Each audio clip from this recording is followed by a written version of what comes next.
Movie के start में हम 1950s का टाइम देखते हैं। शहर से बहुत दूर एक रेगिस्तान के बीच में एक बहुत खूबसूरत सा टाउन है जो कि विक्ट्री प्रोजेक्ट नामी कंपनी ने बनाया है और इस टाउन में सिर्फ वही लोग रहते हैं जो विक्ट्री प्रोजेक्ट में काम करते हैं। इस टाउन से बाहर रेगिस्तान में ही विक्ट्री हेडक्वार्टर मौजूद है जहां जॉब करने के लिए रोज सुबह सुबह सारे मर्द अपने अपने घरों से निकल जाते हैं और उनकी बीवियां घरों में रहती हैं, घर के सारे काम करती हैं और उनके लिए मजेदार खाने बनाती हैं। साथ साथ वो लग्जरी और लेविश लाइफ गुजार रही हैं। वहाँ हर कोई खुश नजर आता है, किसी के भी घर में कोई परेशानी नहीं है। वहाँ रहने वाले सब लोग इस कॉलोनी में करीब ही रहते हैं और आपस में नेबर्स हैं। वहाँ रहने वाले सारे कपल्स की मैरिड लाइफ बहुत परफेक्ट है और उनका रिलेशनशिप बहुत खूबसूरत है। इन शॉर्ट ये टाउन एक आइडियल टाउन है और यहाँ की जिंदगी एक आइडियल जिंदगी है। लेकिन इस टाउन की सबसे अजीब बात ये थी कि वहाँ उन सब की बीवियों को ये पूछने की बिल्कुल भी इजाजत नहीं थी कि उनके हस्बैंड्स विक्ट्री हेडक्वार्टर में क्या काम करते हैं और उन्हें इस टाउन से बाहर रेगिस्तान में जाने की भी इजाजत नहीं थी। और उन सबको यही बताया गया था कि टाउन से बाहर जाना उन सब की जिंदगियों के लिए खतरनाक साबित हो सकता है। अब मूवी के स्टार्ट में हम देखते हैं कि रात का टाइम है और कुछ कपल्स पार्टी कर रहे हैं। ये कपल्स एक दूसरे के नेबर्स होने के साथ साथ बहुत अच्छे दोस्त भी थे। अगली सुबह हम एक कपल को देखते हैं जो कल रात की पार्टी में भी थे। उनका नाम एलिस और जैक है। एलिस और जैक को इस टाउन का सबसे रोमांटिक कपल भी कहा जाता था। एलिस जैक के ऑफिस जाने के लिए लंच बॉक्स रेडी कर रही होती है, तभी अचानक उनका घर कुछ देर के लिए हिलने लगता है। लेकिन एलिस और जैक दोनों ही इस बात की परवाह नहीं करते क्योंकि विक्ट्री हेडक्वार्टर करीब ही होने की वजह से अक्सर टाउन में ऐसा होता रहता था। थोड़ी ही देर में जैक ऑफिस जाने के लिए घर से निकल जाता है और उसके साथ साथ टाउन के बाकी सारे मर्द भी जॉब पर जाने के लिए अपने घरों से एक साथ ही निकलकर हेडक्वार्टर की तरफ जाने लगते हैं। घर रह जाने वाली सारी औरतें अपने अपने कामों में लग जाती हैं। एलिस भी अपने घर के काम करना शुरू कर देती है। वो सारे घर की सफाई करती है और साथ ही साथ पूरे टाउन में रेडियो पर एक रोबोटिक आवाज भी सुनाई दे रही थी जिससे पता चलता है कि टाउन में रहते हुए इन सब लोगों को 987 दिन हो चुके हैं, यानी 2.5 से 3 साल का टाइम हो चुका है।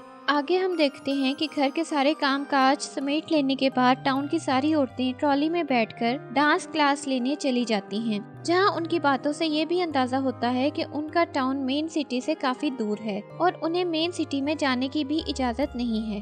असल में विक्ट्री प्रोजेक्ट का मालिक फ्रैंक था और उसी ने ये टाउन भी बनाया था। इसी वजह से यहाँ के रहने वालों को फ्रैंक के ही बनाए हुए रूल्स के मुताबिक रहना पड़ता था। खैर थोड़ी देर में वहाँ उनकी डांस टीचर शैली आ जाती है जो कि विक्ट्री प्रोजेक्ट के ओनर फ्रैंक की वाइफ भी थी।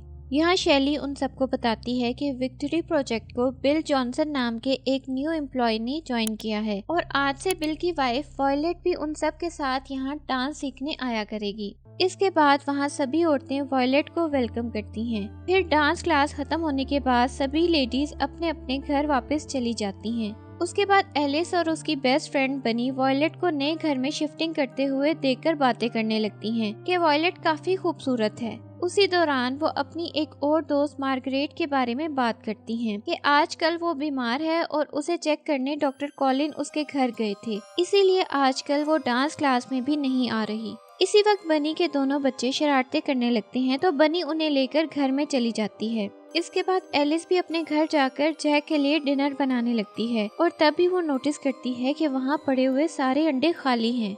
अगले दिन टाउन के सभी लोग फ्रैंक के घर वॉयलेट और बिल की वेलकम पार्टी एंजॉय कर रहे होते हैं। तो वहाँ एलिस एक ही सॉन्ग बार बार गुनगुनाई जा रही थी, जिसे सुनकर बनी उससे पूछती है कि ये कौन सा सॉन्ग है जो तुम अक्सर गुनगुनाती रहती हो। लेकिन अजीब सी बात थी कि एलिस खुद भी इस सॉन्ग के बारे में कुछ नहीं जानती थी। फिर बनी और एलिस वॉयलेट से बातें करने लगती हैं। एलिस वॉयलेट से पूछती है कि तुम हनीमून पर कहाँ गई थी, तो वॉयलेट बताती है कि सी आइलैंड। एलिस ये सुनकर हैरानी से कहती है कि अच्छा, हम सब भी अपने अपने हनीमून पर सी आइलैंड ही गए थे और ये वाकई में बहुत अजीब बात थी।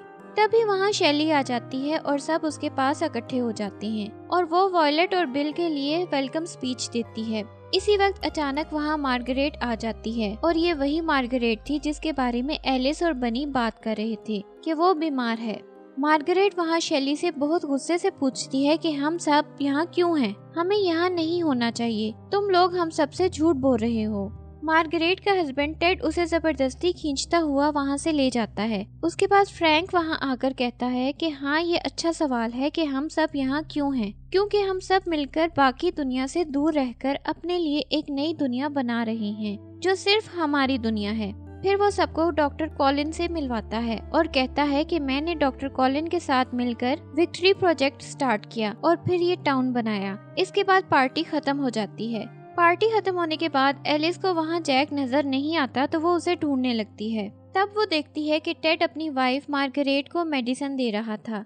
अगले दिन एलिस अपनी फ्रेंड पैग और बनी से मिलती है तो वो सब मार्गरेट के बारे में बात करने लगती हैं। मार्गरेट पहले उनकी फ्रेंड हुआ करती थी। एलिस कहती है कि वो अभी मुश्किल वक्त से गुजर रही है, लेकिन बनी कहती है कि वो इसकी जिम्मेदार खुद है। उसे एक दिन आसमान में कुछ नजर आया और फिर वो उसका पीछा करते हुए अपने बेटे के साथ विक्ट्री टाउन से बाहर निकलकर रेगिस्तान में चली गई, जिसके बाद वो बेहोश हो गई और जब उसको होश आया तो उसका बेटा वहाँ नहीं था और उसके बाद वो कभी भी नहीं मिला।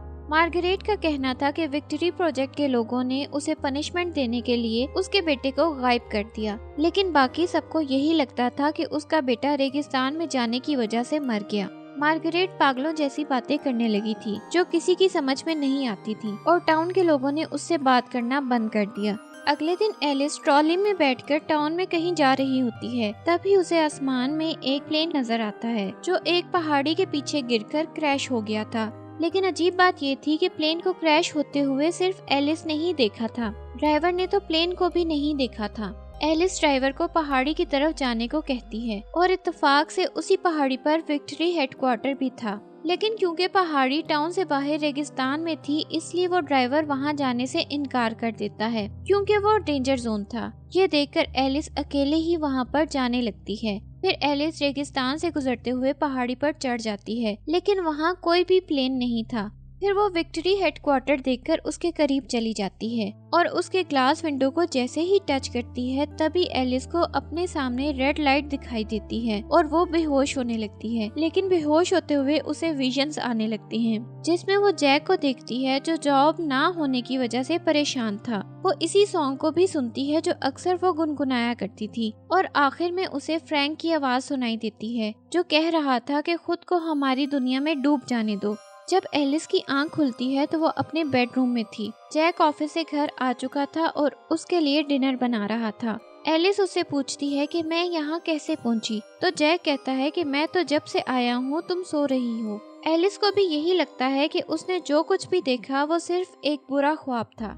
अब अगले दिन से उसके साथ अजीब वाकयात होने लगते हैं। जैक के ऑफिस जाने के बाद वो अपने घर में सफाई कर रही होती है तो विंडो का ग्लास उसके करीब आता जाता है और फिर वो ग्लास विंडो और वॉल के बीच में दब जाती है, यहाँ तक कि उसका सांस रुकने लगता है। और फिर अगले ही लम्हे वो देखती है कि सब कुछ दोबारा से नॉर्मल है और विंडो भी अपनी जगह पर ही है। इसी टाइम फोन की घंटी बजती है। एलिस फोन उठाती है तो दूसरी तरफ मार्गरेट बात कर रही थी। वो एलिस से कहती है कि तुम भी वहाँ गई थी, तुमने भी वो सब कुछ देख लिया है, लेकिन हम उनसे कुछ भी नहीं पूछ सकते, वो हमसे झूठ बोल रहे हैं। अब हम यहाँ नहीं रह सकते, हमें यहाँ से जाना होगा। लेकिन एलिस उसकी बात नहीं सुनती और घबराकर फोन बंद कर देती है। फिर वो डांस क्लास में जाती है जहाँ वो अचानक सामने लगे मिरर में देखती है उसे अपने रिफ्लेक्शन की जगह मार्गरेट नजर आ रही थी और फिर मार्गरेट अपना सर मिरर में पटकने लगती है जिससे मिरर टूट जाता है। एलिस जोर से चीखती है लेकिन वो देखती है कि मिरर बिल्कुल ठीक था और अब वहाँ मार्गरेट भी नहीं थी। सब लेडीज हैरानी से उसे देखे जा रही थी।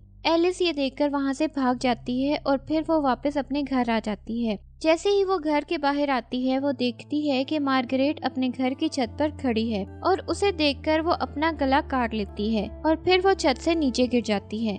ये देखकर एलिस उसकी तरफ भागने की कोशिश करती है तो विक्ट्री प्रोजेक्ट के गार्ड्स जिन्होंने रेड ड्रेस पहन रखे थे वहाँ आ जाते हैं और उसे रोक लेते हैं। शाम को एलिस जैक को सारा वाकया सुनाती है तो जैक कहता है कि ये सब तुम्हारी इमेजिनेशन है, ऐसा कुछ भी नहीं हुआ। मार्गरेट विंडो साफ करते हुए नीचे गिर गई थी। वो हॉस्पिटल में है जहां उसका ट्रीटमेंट हो रहा है और टेड भी उसके पास ही है। लेकिन एलिस ने जो कुछ देखा था वो उस पर यकीन कैसे ना करती। वो कहती है कि मार्गरेट ने मुझसे हेल्प मांगी थी लेकिन मैंने उसे इग्नोर किया। वो जरूर कुछ जानती थी इसलिए वो लोग उसके पीछे थे। उसे गुस्सा आने लगता है। वो बार बार जैक से पूछती है कि तुम सब विक्ट्री प्रोजेक्ट में क्या काम करते हो, लेकिन जैक उससे सिर्फ इतना ही बोलता है कि अगर उसने उसे विक्ट्री प्रोजेक्ट के बारे में कुछ भी बताया तो उन दोनों की जिंदगी खतरे में आ जाएगी। इसलिए एलिस खामोश हो जाती है। अगले दिन वो खाना बनाते हुए क्लिंग रैप को अपने फेस पर लपेटने लगती है। जब उसका सांस घुटने लगता है तो वो जल्दी जल्दी अपने फेस से प्लास्टिक को हटाती है। फिर डॉक्टर कॉलिन उसको चेक करने उसके घर आता है। वो कहता है कि सिर्फ स्ट्रेस की वजह से एलिस ऐसा फील कर रही है। वो एलिस को मेडिसिन लिख कर देता है, लेकिन एलिस मेडिसिन लेने से इनकार कर देती है। डॉक्टर कॉलिन जैक को बात करने के लिए घर से बाहर ले जाता है तो पीछे से एलिस डॉक्टर कॉलिन के बैग से मार्गरेट की फाइल चुरा लेती है और जैसे ही डॉक्टर कॉलिन वापस आता है वो उसका बैग उसे दे देती है। जैक और डॉक्टर कॉलिन के जाने के बाद एलिस मार्गरेट की फाइल खोलकर देखती है, लेकिन उसमें सब कुछ ही मार्कर लगाकर छुपा दिया गया था। एलिस ये देखकर मार्गरेट की फाइल को जला देती है। उसके बाद जैक और एलिस फ्रैंक की पार्टी में जाते हैं, जहां फ्रैंक और डॉक्टर कॉलिन एलिस को अजीब तरीके से घूरे जा रहे थे। इसलिए एलिस अनकंफर्टेबल होकर जैक से घर जाने की जिद करने लगती है, लेकिन तभी फ्रैंक जैक को स्टेज पर बुला लेता है और अनाउंस करता है कि जैक को प्रमोशन दे दी गई है। फिर वो जैक से इसी खुशी में डांस करने को कहता है और जैक उसके कहने पर स्टेज पर डांस करने लगता है। ये देखकर एलिस को और भी अजीब लगने लगता है और वो बाथरूम में जाकर रोने लगती है। तभी वहाँ पर बनी आ जाती है और एलिस को संभालने लगती है। एलिस कहती है कि मार्गरेट ठीक कहती थी, ये लोग हमसे झूठ बोल रहे हैं। मार्गरेट जब उनसे सवाल करने लगी तो फ्रैंक ने उसे मार दिया। यहाँ एलिस उसे बताती है कि वो भी विक्ट्री हेडक्वार्टर चली गई थी और उसे अपने विजन्स में फ्रैंक की आवाज सुनाई दी थी। फ्रैंक जरूर उन सब के साथ कुछ कर रहा है, लेकिन ये सुनकर बनी उस पर गुस्सा करती है और कहती है कि तुम भी मार्गरेट की तरह पागल हो गई हो। ये कहकर वो वहाँ से चली जाती है। अगले दिन एलिस और जैक प्रमोशन की खुशी में सबको अपने घर पार्टी में बुलाते हैं। हैरत की बात तो ये थी कि एलिस ने अपनी बेस्ट फ्रेंड बनी को इस पार्टी में नहीं बुलाया था, लेकिन उसने फ्रैंक और शैली को जरूर इनवाइट किया था। एलिस किचन में काम कर रही होती है तो वहाँ फ्रैंक आ जाता है और उसे कहता है कि तुमने अच्छा किया बनी को सब कुछ बताकर, लेकिन उसने तुम्हारी किसी बात पर यकीन नहीं किया। लेकिन तुमने भी तो मार्गरेट पर यकीन नहीं किया था, तो तुम्हारी बात पर लोग कैसे यकीन कर लेंगे। तुमने मुझे हैरान कर दिया। मैं तो तुम्हारे जैसे ही किसी पर्सन का वेट कर रहा था जिसमें मुझसे मुकाबला करने की ताकत हो। उसके बाद डाइनिंग टेबल पर एलिस फ्रैंक के बिल्कुल सामने बैठ जाती है। एलिस बातों बातों में वॉयलेट से पूछती है कि तुम कहाँ से आई हो। वॉयलेट बताती है कि मैं फिलाडेल्फिया से आई हूँ। पैग कहती है कि मैं भी फिलाडेल्फिया से हूँ। एलिस बताती है कि हाँ, यहाँ ज्यादातर औरतें फिलाडेल्फिया से हैं या फिर बाल्टीमोर या शिकागो से। हम सब ने हनीमून भी सी आइलैंड पर बनाया है। जैक इन बातों को खत्म करने की कोशिश करता है तो एलिस कहती है कि मेरी बात अभी खत्म नहीं हुई। वो वॉयलेट से पूछती है कि तुम बिल से पहली बार कहाँ मिली थी। वॉयलेट कहती है कि ट्रेन पर। एलिस अचानक से कहती है जो बोस्टन जा रही थी। वॉयलेट कहती है कि हाँ। एलिस कहती है कि ठीक है, आगे की स्टोरी अब मैं सुनाती हूँ। तुम्हारा टिकट गिर गया, बिल ने झुककर वो टिकट उठाया और तुम्हें दे दिया। बिल्कुल इसी तरह मार्गरेट टेड से मिली थी और बिल्कुल इसी तरह यहाँ की और बहुत सी औरतें भी अपने हस्बैंड से पहली बार बिल्कुल इसी सिचुएशन में मिली थी। सबकी सेम स्टोरी ही है। पैग कहती है कि हाँ मैं भी। ये कितना बड़ा इत्तेफाक है ना। एलिस कहती है कि नहीं, ये इत्तेफाक नहीं बल्कि ये वो स्टोरीज हैं जो हमें बताई गई हैं और हमें जानकर याद करवाई गई हैं। लेकिन जब हम अपनी सच्चाई को याद करने की कोशिश करने लगते हैं तो हमारे साथ वही होता है जो मार्गरेट के साथ हुआ। लेकिन फ्रैंक सबको बताने लगता है कि एलिस रेगिस्तान क्रॉस करके विक्ट्री हेडक्वार्टर की तरफ चली गई थी। तब से उसकी तबीयत ठीक नहीं है। एलिस ने मेडिसिन लेने से भी इनकार कर दिया। बनी उसकी हेल्प करना चाहती थी, इसीलिए एलिस ने आज उसे पार्टी में नहीं बुलाया। एलिस ने तुम सब लोगों की जिंदगी को खतरे में डाला है। एलिस कहती है कि हम में से कोई नहीं जानता कि विक्ट्री हेडक्वार्टर में क्या होता है और हमारे घर में जो कुछ भी आता है, हमारा खाना पीना, हर चीज विक्ट्री हेडक्वार्टर से ही आती है। फ्रैंक हमें पूरी तरह कंट्रोल कर रहा है। उसने हमें एक ट्रैप में फंसाकर यहाँ रखा हुआ है। अब एलिस जब कहती है कि फ्रैंक का तो जब दिल करे वो हमें पॉइजन देकर भी मार सकता है। ये सुनकर फ्रैंक की वाइफ शैली को गुस्सा आ जाता है। वो कहती है कि तुम हमें यहाँ खुद अपने घर में इनवाइट करके इस तरह हमारी इंसल्ट नहीं कर सकती, और फिर वो सब लोग वहाँ से चले जाते हैं। इन सब के जाने के बाद जैक एलिस से कहता है कि तुम विक्ट्री हेडक्वार्टर क्यों गई, तुमने हमारी जिंदगी को खतरे में डाल दिया है। लेकिन एलिस कहती है कि अब मैं यहाँ नहीं रहना चाहती, हम लोग यहाँ से चले जाएंगे। जैक भी ये सुनकर ये टाउन छोड़ने को तैयार हो जाता है, लेकिन फिर जैसे ही वो दोनों जाने के लिए कार में आकर बैठते हैं तो जैक कार स्टार्ट ही नहीं करता और एलिस से सॉरी बोलता है। जिसके बाद फ्रैंक के गार्ड्स वहां आकर एलिस को उठाकर एक हॉस्पिटल में ले जाते हैं, जहां पर डॉक्टर कॉलिन एलिस को इलेक्ट्रिक शॉक देते हैं। जिसके बाद एलिस को विजन्स आने लगते हैं कि वो रियल लाइफ में एक सर्जन थी और रियल लाइफ में उसका हस्बैंड जैक एक बेरोजगार आदमी था। घर चलाने के लिए एलिस को एक्स्ट्रा शिफ्ट करनी पड़ती थी और कभी कभी तो वो 30-30 घंटे की ड्यूटी करके हॉस्पिटल से घर वापस आती थी। एलिस पर घर चलाने के लिए काम का ओवरलोड था, लेकिन दूसरी तरफ जैक सारा दिन घर रहने के बावजूद भी घर के कामों में एलिस की हेल्प नहीं करता था। इसलिए प्यार होने के बावजूद उन दोनों की मैरिड लाइफ बहुत सी प्रॉब्लम्स में घिरी हुई थी। जैक भी कहीं ना कहीं ये फील करने लगा था कि एलिस को वो अच्छी जिंदगी नहीं दे पा रहा।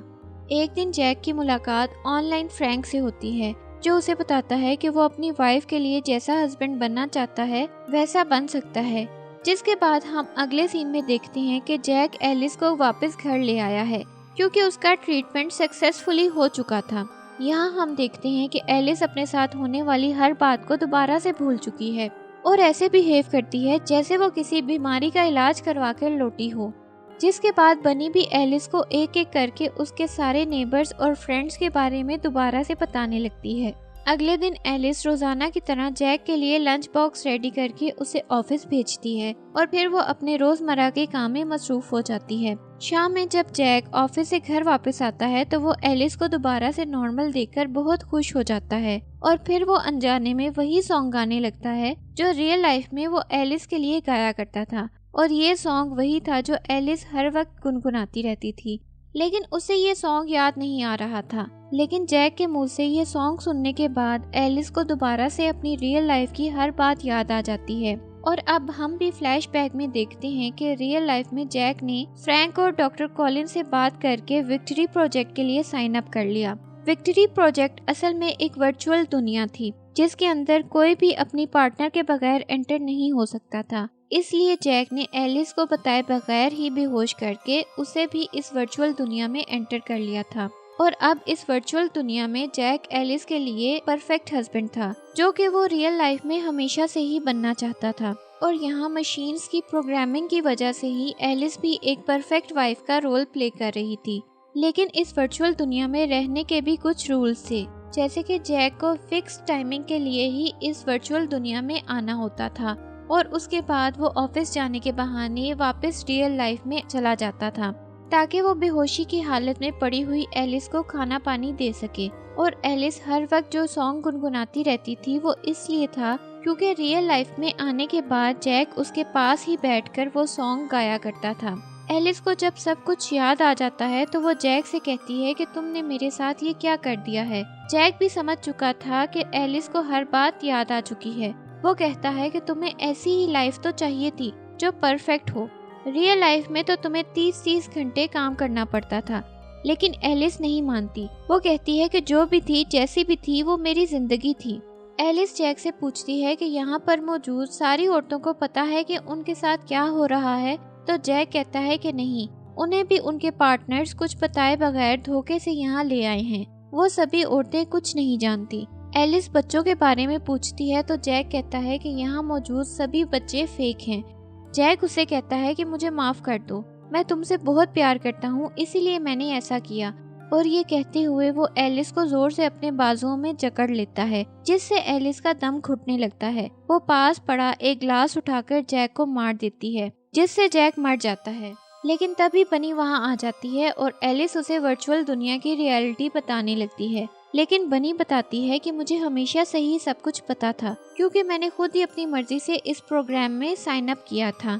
असल में रियल लाइफ में मेरे बच्चों की डेथ हो गई थी, लेकिन यहाँ वर्चुअल दुनिया में मुझे मेरे बच्चे मिल गए और मैं उनके साथ इसी तरह लाइफ गुजारने लगी। बनी उसे कहती है कि तुम्हें फौरन यहाँ से भागकर हेडक्वार्टर जाना होगा क्योंकि तुमने जैक को मार दिया है। जब कोई वर्चुअल दुनिया में मर जाता है तो वो रियल लाइफ में भी मर जाता है और जब फ्रैंक को पता चलेगा कि जैक मर गया है तो वो तुम्हें भी मार देंगे, इसलिए जल्द से जल्द तुम्हें हेडक्वार्टर जाकर अपनी रियल लाइफ में वापस जाना होगा। एलिस बाहर आती है तो शोर सुनकर उसके बाकी नेबर्स भी बाहर आ जाते हैं और अब वो सब भी पैनिक करने लगती हैं क्योंकि अब उनकी वाइफ्स को भी शक होने लग गया था कि यहाँ कुछ गड़बड़ है। एलिस कार लेकर हेडक्वार्टर की तरफ भागती है।